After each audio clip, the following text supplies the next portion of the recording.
Општина Пробишти почна со инвестициите во уличното осветлување.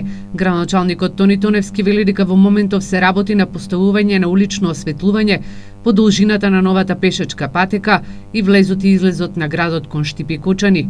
Во изминатиот период изградивме една пешачка патека во должина од околу 1300 метри.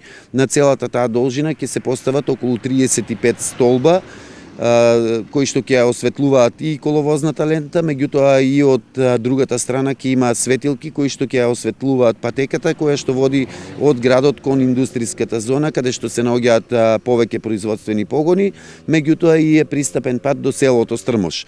Проектот за новото улично осветлување на влезот и излезот на Пробиштип чини 5 милиони денари. Средствата се обезбедени од општинскиот буџет. Тоневски истакна дека проектот ќе продолжи во централното градско подрачје, на улицата Миро Барага, каде што ќе бидат поставени 35 столбни места. Оваа улица ќе има и нови тротоарни површини. Инвестицијата ќе чини околу 5 милиони денари за уличното осветлување и уште околу 5 милиони за новите тротоари на улицата Миро Барага.